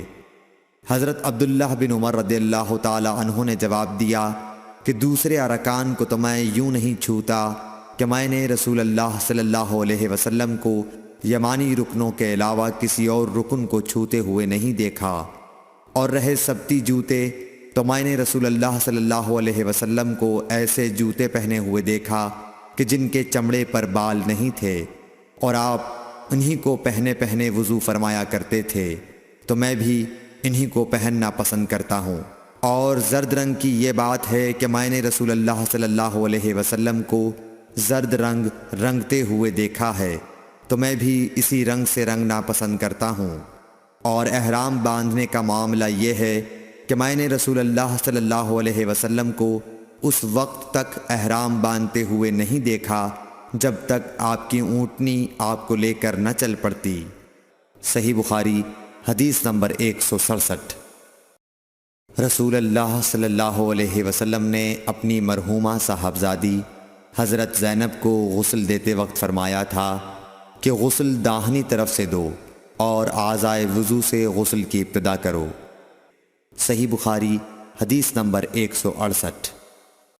ام المومنین حضرت عائشہ رضی اللہ تعالی عنہا فرماتی ہیں کہ رسول اللہ صلی اللہ علیہ وسلم جوتا پہننے، کنگھی کرنے، وضو کرنے اور اپنے ہر کام میں داہنی طرف سے کام کی ابتدا کرنے کو پسند فرمایا کرتے تھے۔ صحیح بخاری حدیث نمبر 169۔ انس بن مالک رضی اللہ تعالی عنہ فرماتے ہیں کہ میں نے رسول اللہ صلی اللہ علیہ وسلم کو دیکھا کہ نماز عصر کا وقت آ گیا، لوگوں نے پانی تلاش کیا، جب انہیں پانی نہ ملا تو رسول اللہ صلی اللہ علیہ وسلم کے پاس ایک برتن میں وضو کے لیے پانی لایا گیا۔ رسول اللہ صلی اللہ علیہ وسلم نے اس میں اپنا ہاتھ ڈال دیا اور لوگوں کو حکم دیا کہ اسی برتن سے وضو کریں۔ حضرت انس رضی اللہ تعالی عنہ کہتے ہیں کہ میں نے دیکھا کہ آپ کی انگلیوں کے نیچے سے پانی چشمے کی طرح ابل رہا تھا، یہاں تک کہ قافلے کے آخری آدمی نے بھی وضو کر لیا۔ صحیح بخاری حدیث نمبر 170۔ ابن سیرین کہتے ہیں کہ میں نے عبیدہ رضی اللہ تعالی عنہ سے کہا کہ ہمارے پاس رسول اللہ صلی اللہ علیہ وسلم کے کچھ بال مبارک ہیں جو ہمیں حضرت انس رضی اللہ تعالی عنہ سے یا ان کے گھر والوں کی طرف سے ملے ہیں۔ یہ سن کر عبیدہ نے کہا کہ اگر میرے پاس ان بالوں میں سے ایک بھی ہو تو وہ میرے لیے ساری دنیا اور اس کی ہر چیز سے زیادہ عزیز ہے۔ صحیح بخاری حدیث نمبر 171۔ رسول کریم صلی اللہ علیہ وسلم نے حجۃ الوداع میں جب سر کے بال منڈوائے تو سب سے پہلے ابو طلحہ رضی اللہ تعالی عنہ نے آپ کے بال لیے تھے۔ صحیح بخاری حدیث نمبر 172۔ رسول اللہ صلی اللہ علیہ وسلم نے فرمایا کہ جب کتا تم میں سے کسی کے برتن میں سے کچھ پی لے تو اس کو 7 مرتبہ دھو لو تو پاک ہو جائے گا۔ صحیح بخاری حدیث نمبر 173۔ رسول کریم صلی اللہ علیہ وسلم نے فرمایا کہ ایک شخص نے ایک کتے کو دیکھا جو پیاس کی وجہ سے گیلی مٹی کھا رہا تھا، تو اس شخص نے اپنا موزہ لیا اور اس سے پانی بھر کر پلانے لگا حتیٰ کہ اس کو خوب سیراب کر دیا۔ اللہ نے اس شخص کے اس کام کی قدر کی اور اسے جنت میں داخل کر دیا۔ صحیح بخاری حدیث نمبر 174۔ رسول اللہ صلی اللہ علیہ وسلم کے زمانے میں کتے مسجد میں آتے جاتے تھے، لیکن لوگ ان جگہوں پر پانی نہیں چھڑکتے تھے۔ صحیح بخاری حدیث نمبر 175۔ عدی بن حاتم کہتے ہیں کہ میں نے رسول اللہ صلی اللہ علیہ وسلم سے کتے کے شکار کے متعلق دریافت کیا تو آپ صلی اللہ علیہ وسلم نے فرمایا کہ جب تو اپنے سدھائے ہوئے کتے کو چھوڑے اور وہ شکار کر لے تو اس شکار کو کھا، اور اگر وہ کتا اس شکار میں سے خود کچھ کھا لے تو اس کو نہ کھائیو، کیونکہ اب اس نے شکار اپنے لیے پکڑا ہے۔ میں نے کہا کہ بعض دفعہ میں شکار کے لیے اپنے کتے چھوڑتا ہوں، پھر اس کے ساتھ دوسرے کتے کو بھی پاتا ہوں۔ آپ صلی اللہ علیہ وسلم نے فرمایا پھر مت کھا، کیونکہ تم نے بسم اللہ اپنے کتے پر پڑھی تھی، دوسرے کتے پر نہیں پڑھی۔ صحیح بخاری حدیث نمبر 176۔ رسول کریم صلی اللہ علیہ وسلم نے فرمایا کہ بندہ اس وقت تک نماز ہی میں رہتا ہے جب تک وہ مسجد میں نماز کا انتظار کرتا رہے، تا وقت کہ وہ حدث نہ کرے۔ ایک اجمی آدمی نے پوچھا کہ اے ابو ہریرہ، حدث کیا چیز ہے؟ انہوں نے فرمایا کہ ہوا جو پیچھے سے خارج ہو، جسے عرف عام میں گوز مارنا کہتے ہیں۔ صحیح بخاری حدیث نمبر 177۔ رسول اللہ صلی اللہ علیہ وسلم نے فرمایا کہ نمازی نماز سے اس وقت تک نہ پھرے جب تک ریح کی آواز نہ سن لے یا اس کی بو نہ پا لے۔ صحیح بخاری حدیث نمبر 178۔ حضرت علی رضی اللہ تعالی عنہ نے فرمایا کہ میں ایسا آدمی تھا جس کو سیلان مزی کی شکایت تھی، مگر رسول اللہ صلی اللہ علیہ وسلم سے دریافت کرتے ہوئے مجھے شرم آئی، تو میں نے ابن الاسود کو حکم دیا۔ انہوں نے آپ صلی اللہ علیہ وسلم سے پوچھا، آپ نے فرمایا کہ اس میں وضو کرنا فرض ہے۔ صحیح بخاری حدیث نمبر 179۔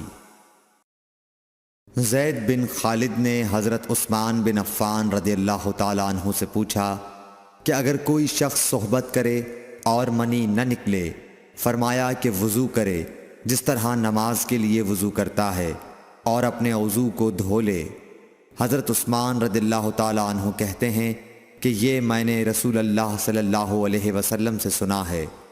زید بن خالد کہتے ہیں کہ پھر میں نے اس کے بارے میں حضرت علی، زبیر، طلحہ اور ابی بن کعب رضی اللہ عنہم سے دریافت کیا، سب نے اس شخص کے بارے میں یہی حکم دیا۔ صحیح بخاری حدیث نمبر 180۔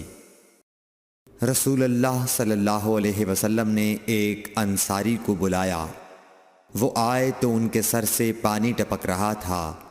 رسول کریم صلی اللہ علیہ وسلم نے فرمایا شاید ہم نے تمہیں جلدی میں ڈال دیا۔ انہوں نے کہا جی ہاں۔ تب رسول اللہ صلی اللہ علیہ وسلم نے فرمایا کہ جب کوئی جلدی کا کام آ پڑے یا تمہیں انزال نہ ہو تو تم پر وضو ہے، غسل ضروری نہیں۔ صحیح بخاری حدیث نمبر 181۔ رسول کریم صلی اللہ علیہ وسلم جب عرفہ سے لوٹے تو پہاڑ کی گھاٹی کی جانب مڑ گئے اور رفع حاجت کی۔ اسامہ کہتے ہیں کہ پھر آپ نے وضو کیا اور میں آپ صلی اللہ علیہ وسلم کے اعضاء پر پانی ڈالنے لگا اور آپ وضو فرماتے رہے۔ میں نے کہا یا رسول اللہ، آپ اب نماز پڑھیں گے؟ آپ نے فرمایا نماز کا مقام تمہارے سامنے یعنی مزدلفہ میں ہے، وہاں نماز پڑھی جائے گی۔ صحیح بخاری حدیث نمبر 182۔ مغیرہ بن شعبہ رضی اللہ عنہ ایک سفر میں رسول کریم صلی اللہ علیہ وسلم کے ساتھ تھے۔ وہاں آپ رفع حاجت کے لیے تشریف لے گئے۔ جب آپ واپس آئے، آپ نے وضو شروع کیا تو مغیرہ بن شعبہ آپ کے اعضائے وضو پر پانی ڈالنے لگے۔ آپ صلی اللہ علیہ وسلم وضو کر رہے تھے۔ آپ نے اپنے منہ اور ہاتھوں کو دھویا، سر کا مسح کیا اور موزوں پر مسح کیا۔ صحیح بخاری حدیث نمبر 183۔ عبداللہ بن عباس رضی اللہ تعالی عنہ نے رات رسول کریم صلی اللہ علیہ وسلم کی زوجہ مطہرہ اور اپنی خالہ میمونہ رضی اللہ عنہا کے گھر میں گزاری۔ وہ فرماتے ہیں کہ میں تکیے کے عرض یعنی گوشے کی طرف لیٹ گیا اور رسول کریم صلی اللہ علیہ وسلم اور آپ کی اہلیہ نے معمول کے مطابق تکیے کی لمبائی پر سر رکھ کر آرام فرمایا۔ رسول اللہ صلی اللہ علیہ وسلم سوتے رہے۔ اور جب آدھی رات ہو گئی یا اس سے کچھ پہلے یا اس کے کچھ بعد آپ بیدار ہوئے اور اپنے ہاتھوں سے اپنی نیند کو دور کرنے کے لیے آنکھیں ملنے لگے۔ پھر آپ نے سورہ آل عمران کی آخری 10 آیتیں پڑھیں۔ پھر ایک مشکیزے کے پاس جو چھت میں لٹکا ہوا تھا آپ کھڑے ہو گئے اور اس سے وضو کیا، خوب اچھی طرح، پھر کھڑے ہو کر نماز پڑھنے لگے۔ ابن عباس رضی اللہ تعالیٰ عنہ کہتے ہیں، میں نے بھی کھڑے ہو کر اسی طرح کیا جس طرح آپ نے وضو کیا تھا۔ پھر جا کر میں بھی آپ کے پہلو مبارک میں کھڑا ہو گیا۔ آپ نے اپنا داہنا ہاتھ میرے سر پر رکھا اور میرا دایاں کان پکڑ کر اسے مروڑنے لگے۔ پھر آپ نے 2 رکعتیں پڑھیں، اس کے بعد پھر 2 رکعتیں پڑھیں، پھر 2 رکعتیں پڑھیں، پھر 2 رکعتیں پڑھیں، پھر 2 رکعتیں پڑھیں، پھر 2 رکعتیں پڑھ کر اس کے بعد آپ نے وتر پڑھا اور لیٹ گئے۔ پھر جب مؤذن آپ کے پاس آیا تو آپ نے اٹھ کر 2 رکعت معمولی طور پر پڑھیں، پھر باہر تشریف لا کر صبح کی نماز پڑھی۔ صحیح بخاری حدیث نمبر 184۔ اسماء بنت ابی بکر کہتی ہیں کہ میں رسول اللہ صلی اللہ علیہ وسلم کی زوجہ محترمہ عائشہ رضی اللہ تعالی عنہا کے پاس ایسے وقت آئی جب کہ سورج کو گہن لگ رہا تھا اور لوگ کھڑے ہو کر نماز پڑھ رہے تھے۔ کیا دیکھتی ہوں وہ بھی کھڑے ہو کر نماز پڑھ رہی ہیں۔ میں نے کہا کہ لوگوں کو کیا ہو گیا ہے، تو انہوں نے اپنے ہاتھ سے آسمان کی طرف اشارہ کر کے کہا سبحان اللہ۔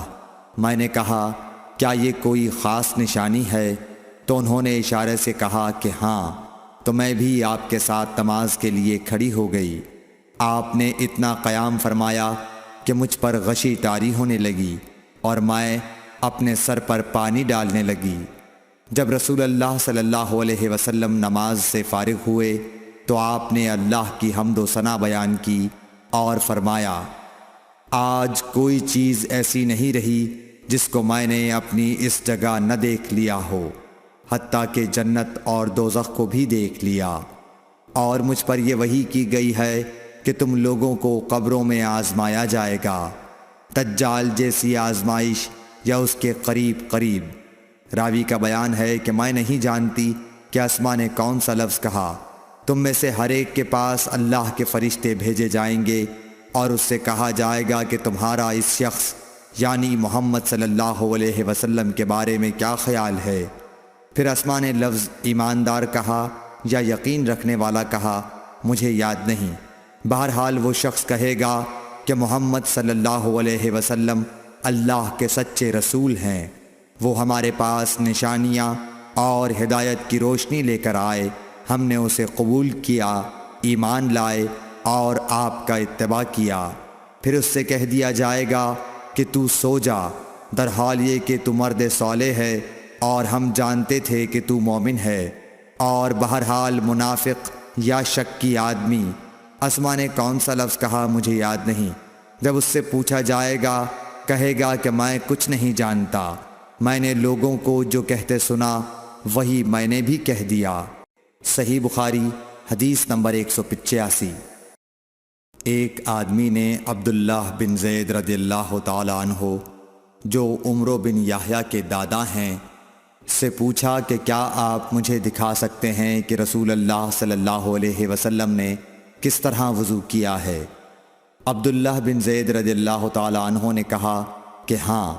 پھر انہوں نے پانی کا برتن منگوایا، پہلے پانی اپنے ہاتھوں پر ڈالا اور 2 مرتبہ ہاتھ دھوئے، پھر 3 مرتبہ کلی کی، 3 بار ناک صاف کی، پھر 3 دفعہ اپنا چہرہ دھویا، پھر کوہنیوں تک اپنے دونوں ہاتھ 2 مرتبہ دھوئے، پھر اپنے دونوں ہاتھوں سے اپنے سر کا مسح کیا، اس طور پر اپنے ہاتھ پہلے آگے لائے پھر پیچھے لے گئے، مسح سر کے ابتدائی حصے سے شروع کیا، پھر دونوں ہاتھ گدی تک لے جا کر وہیں واپس لائے جہاں سے مسح شروع کیا تھا، پھر اپنے پیر دھوئے۔ صحیح بخاری حدیث نمبر 186۔ عمرو بن حسن نے عبداللہ بن زید رضی اللہ تعالیٰ عنہ سے رسول اللہ صلی اللہ علیہ وسلم کے وضو کے بارے میں پوچھا تو انہوں نے پانی کا طشت منگوایا، اور ان پوچھنے والوں کے لیے رسول اللہ صلی اللہ علیہ وسلم کا سا وضو کیا۔ پہلے تشت سے اپنے ہاتھوں پر پانی گرایا، پھر 3 بار ہاتھ دھوئے، پھر اپنا ہاتھ تشت میں ڈالا اور پانی لیا، پھر کلی کی، ناک میں پانی ڈالا، ناک صاف کی 3 چلوؤں سے، پھر اپنا ہاتھ تشت میں ڈالا اور 3 مرتبہ منہ دھویا، پھر اپنے دونوں ہاتھ کوہنیوں تک دوبارہ دھوئے، پھر اپنا ہاتھ تشت میں ڈالا اور سر کا مسح کیا، پہلے آگے لائے پھر پیچھے لے گئے 1 بار، ٹخنوں تک اپنے دونوں پاؤں دھوئے۔ صحیح بخاری حدیث نمبر 187۔ ابو جحیفہ رضی اللہ تعالی عنہ کہتے تھے کہ ایک دن رسول اللہ صلی اللہ علیہ وسلم ہمارے پاس دوپہر کے وقت تشریف لائے تو آپ کے لیے وضو کا پانی حاضر کیا گیا، جس سے آپ نے وضو فرمایا۔ لوگ آپ کے وضو کا بچا ہوا پانی لے کر اسے اپنے بدن پر پھیرنے لگے۔ آپ نے ظہر کی 2 رکعتیں ادا کیں اور عصر کی بھی 2 رکعتیں، اور آپ کے سامنے آڑ کے لیے ایک نیزہ تھا۔ صحیح بخاری حدیث نمبر 188۔ ابو موسیٰ اشعری رضی اللہ تعالی عنہ کہتے ہیں کہ نبی کریم صلی اللہ علیہ وسلم نے ایک پیالہ منگوایا جس میں پانی تھا، اس سے آپ نے اپنے ہاتھ دھوئے اور اسی پیالے میں منہ دھویا اور اسی میں کلی فرمائی، پھر فرمایا تو تم لوگ اس کو پی لو اور اپنے چہروں اور سینوں پر ڈال لو۔ صحیح بخاری حدیث نمبر 189۔ محمود بن ربی جب چھوٹے تھے تو رسول اللہ صلی اللہ علیہ وسلم نے انہی کے کنویں کے پانی سے ان کے منہ میں کلی ڈالی تھی، اور عروہ نے اسی حدیث کو مسور وغیرہ سے بھی روایت کیا ہے، اور ہر ایک راوی ان دونوں میں سے ایک دوسرے کی تصدیق کرتے ہیں کہ جب رسول اللہ صلی اللہ علیہ وسلم وضو فرماتے تو آپ کے بچے ہوئے وضو کے پانی پر صحابہ رضی اللہ عنہم جھگڑنے کے قریب ہو جاتے تھے۔ صحیح بخاری حدیث نمبر 190۔ صائب بن یزید کہتے تھے کہ میری خالہ مجھے نبی کریم صلی اللہ علیہ وسلم کی خدمت میں لے گئیں اور عرض کیا کہ یا رسول اللہ، میرا یہ بھانجا بیمار ہے۔ آپ صلی اللہ علیہ وسلم نے میرے سر پر اپنا ہاتھ پھیرا اور میرے لیے برکت کی دعا فرمائی، پھر آپ نے وضو کیا اور میں نے آپ کے وضو کا بچا ہوا پانی پیا، پھر میں آپ کی کمر کے پیچھے کھڑا ہو گیا اور میں نے مہر نبوت دیکھی جو آپ کے مونڈھوں کے درمیان ایسی تھی جیسے چھپر کھٹ کی گھنڈی یا کبوتر کا انڈا۔ صحیح بخاری حدیث نمبر 191۔ عبداللہ بن زید رضی اللہ تعالی عنہ نے وضو کرتے وقت برتن سے پہلے اپنے دونوں ہاتھوں پر پانی ڈالا، پھر انہیں دھویا، پھر دھویا، یا یوں کہا کہ کلی کی اور ناک میں ایک چلو سے پانی ڈالا اور 3 مرتبہ اسی طرح کیا، پھر 3 مرتبہ اپنا چہرہ دھویا، پھر کوہنیوں تک اپنے دونوں ہاتھ 2 بار دھوئے، پھر سر کا مسح کیا، اگلی جانب اور پچھلی جانب کا، اور ٹخنوں تک اپنے دونوں پاؤں دھوئے، پھر کہا کہ رسول اللہ صلی اللہ علیہ وسلم کا وضو اسی طرح ہوا کرتا تھا۔ صحیح بخاری حدیث نمبر 192۔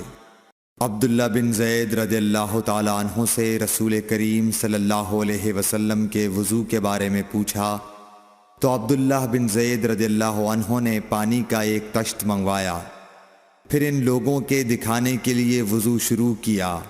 پہلے تشت سے اپنے ہاتھوں پر پانی گرایا، پھر انہیں 3 بار دھویا، پھر اپنا ہاتھ برتن کے اندر ڈالا، پھر کلی کی اور ناک میں پانی ڈال کر ناک صاف کی 3 چلوؤں سے 3 دفعہ، پھر اپنا ہاتھ برتن کے اندر ڈالا اور اپنے منہ کو 3 بار دھویا، پھر اپنا ہاتھ برتن کے اندر ڈالا اور دونوں ہاتھ کوہنیوں تک 2 بار دھوئے، پھر سر پر مسح کیا، اس طرح کہ پہلے آگے کی طرف اپنا ہاتھ لائے، پھر پیچھے کی طرف لے گئے، پھر برتن میں اپنا ہاتھ ڈالا اور اپنے دونوں پاؤں دھوئے۔ دوسری روایت میں ہم سے موسیٰ نے ان سے وہیب نے بیان کیا کہ آپ نے سر کا مسح 1 دفعہ کیا۔ صحیح بخاری حدیث نمبر 193۔ رسول کریم صلی اللہ علیہ وسلم کے زمانے میں عورت اور مرد سب ایک ساتھ ایک ہی برتن سے وضو کیا کرتے تھے، یعنی وہ مرد اور عورتیں جو ایک دوسرے کے محرم ہوتے۔ صحیح بخاری حدیث نمبر 194۔ حضرت جابر رضی اللہ تعالی عنہ کہتے تھے کہ رسول کریم صلی اللہ علیہ وسلم میری مزاج پرسی کے لیے تشریف لائے۔ میں بیمار تھا، ایسا کہ مجھے ہوش تک نہیں تھا۔ آپ نے وضو کیا اور اپنے وضو کا پانی مجھ پر چھڑکا تو مجھے ہوش آ گیا۔ میں نے عرض کیا، یا رسول اللہ، میرا وارث کون ہوگا؟ میرا تو صرف ایک کلالہ وارث ہے۔ اس پر آیت میراث نازل ہوئی۔ صحیح بخاری حدیث نمبر 195۔ ایک مرتبہ نماز کا وقت آ گیا تو جس شخص کا مکان قریب ہی تھا وہ وضو کرنے اپنے گھر چلا گیا، اور کچھ لوگ جن کے مکان دور تھے رہ گئے۔ تو رسول کریم صلی اللہ علیہ وسلم کے پاس پتھر کا ایک لگن لایا گیا جس میں کچھ پانی تھا، اور وہ اتنا چھوٹا تھا کہ آپ اس میں اپنی ہتھیلی نہیں پھیلا سکتے تھے، مگر سب نے اس برتن کے پانی سے وضو کر لیا۔ ہم نے حضرت انس رضی اللہ عنہ سے پوچھا کہ تم کتنے نفر تھے؟ کہا 80 سے کچھ زیادہ ہی تھے۔ صحیح بخاری حدیث نمبر 196۔ رسول کریم صلی اللہ علیہ وسلم نے ایک پیالہ منگوایا جس میں پانی تھا، پھر اس میں آپ نے اپنے دونوں ہاتھوں اور چہرے کو دھویا اور اسی میں کلی کی۔ صحیح بخاری حدیث نمبر 197۔ عبداللہ بن زید کہتے ہیں کہ رسول کریم صلی اللہ علیہ وسلم ہمارے گھر تشریف لائے۔ ہم نے آپ صلی اللہ علیہ وسلم کے لیے تانبے کے برتن میں پانی نکالا، اس سے آپ نے وضو کیا، 3 بار چہرہ دھویا، 2 بار ہاتھ دھوئے اور سر کا مسح کیا، اس طرح کہ پہلے آگے کی طرف ہاتھ لائے، پھر پیچھے کی جانب لے گئے اور پیر دھوئے۔ صحیح بخاری حدیث نمبر 198۔ حضرت عائشہ رضی اللہ تعالی عنہا نے فرمایا کہ جب رسول کریم صلی اللہ علیہ وسلم بیمار ہوئے اور آپ کی بیماری زیادہ ہو گئی تو آپ نے اپنی دوسری بیویوں سے اس بات کی اجازت لے لی کہ آپ کی تیمارداری میرے ہی گھر کی جائے۔ انہوں نے آپ کو اجازت دے دی۔ ایک روز رسول کریم صلی اللہ علیہ وسلم 2 آدمیوں کے درمیان سہارا لے کر گھر سے نکلے۔ آپ کے پاؤں کمزوری کی وجہ سے زمین پر گھسٹتے جاتے تھے۔ حضرت عباس رضی اللہ تعالی عنہ اور ایک آدمی کے درمیان آپ باہر نکلے تھے۔ عبید اللہ راوی حدیث کہتے ہیں کہ میں نے یہ حدیث عبداللہ بن عباس رضی اللہ تعالی عنہ کو سنائی تو وہ بولے، تم جانتے ہو دوسرا آدمی کون تھا؟ میں نے عرض کیا کہ نہیں۔ کہنے لگے وہ علی رضی اللہ تعالی عنہ تھے۔ پھر حضرت عائشہ رضی اللہ تعالی عنہا فرماتی تھیں کہ جب نبی کریم صلی اللہ علیہ وسلم اپنے گھر میں داخل ہوئے اور آپ کا مرض بڑھ گیا تو آپ نے فرمایا میرے اوپر ایسی 7 مشکوں کا پانی ڈالو جن کے سربند نہ کھولے گئے ہوں، تاکہ میں سکون کے بعد لوگوں کو کچھ وصیت کروں۔ چنانچہ آپ کو حضرت حفصہ رسول اللہ صلی اللہ علیہ وسلم کی دوسری بیوی کے لگن میں جو تانبے کا تھا بٹھا دیا گیا، اور ہم نے آپ پر ان مشکوں سے پانی بہانا شروع کیا۔ جب آپ ہم کو اشارہ فرمانے لگے کہ بس اب تم نے اپنا کام پورا کر دیا تو اس کے بعد آپ لوگوں کے پاس باہر تشریف لے گئے۔ صحیح بخاری حدیث نمبر 199۔ عمرو بن یحییٰ نے اپنے باپ یحییٰ کے واسطے سے بیان کیا، وہ کہتے ہیں کہ میرے چچا بہت وضو کیا کرتے تھے، یا یہ کہ وضو میں بہت پانی بہاتے تھے۔ ایک دن انہوں نے عبداللہ بن زید رضی اللہ تعالی عنہ سے کہا کہ مجھے بتلائیے رسول اللہ صلی اللہ علیہ وسلم کس طرح وضو کیا کرتے تھے۔ انہوں نے پانی کا ایک تشت منگوایا، اس کو پہلے اپنے ہاتھوں پر جھکایا، پھر دونوں ہاتھ 3 بار دھوئے، پھر اپنا ہاتھ تشت میں ڈال کر پانی لیا اور ایک چلو سے کلی کی اور 3 مرتبہ ناک صاف کی، پھر اپنے ہاتھوں سے ایک چلو پانی لیا اور 3 بار اپنا چہرہ دھویا، پھر کوہنیوں تک اپنے دونوں ہاتھ 2 بار دھوئے، پھر ہاتھ میں پانی لے کر اپنے سر کا مسح کیا، تو پہلے اپنے ہاتھ پیچھے لے گئے، پھر آگے کی طرف لائے، پھر اپنے دونوں پاؤں دھوئے، اور فرمایا کہ میں نے رسول کریم صلی اللہ علیہ وسلم کو اسی طرح وضو کرتے دیکھا ہے۔ صحیح بخاری حدیث نمبر 200۔ رسول کریم صلی اللہ علیہ وسلم نے پانی کا ایک برتن طلب فرمایا تو آپ کے لیے ایک چوڑے منہ کا پیالہ لایا گیا جس میں کچھ تھوڑا پانی تھا۔ آپ نے اپنی انگلیاں اس میں ڈال دیں۔ انس کہتے ہیں کہ میں پانی کی طرف دیکھنے لگا، پانی آپ کی انگلیوں کے درمیان سے پھوٹ رہا تھا۔ انس کہتے ہیں کہ اس ایک پیالہ پانی سے جن لوگوں نے وضو کیا وہ 70 سے 80 تک تھے۔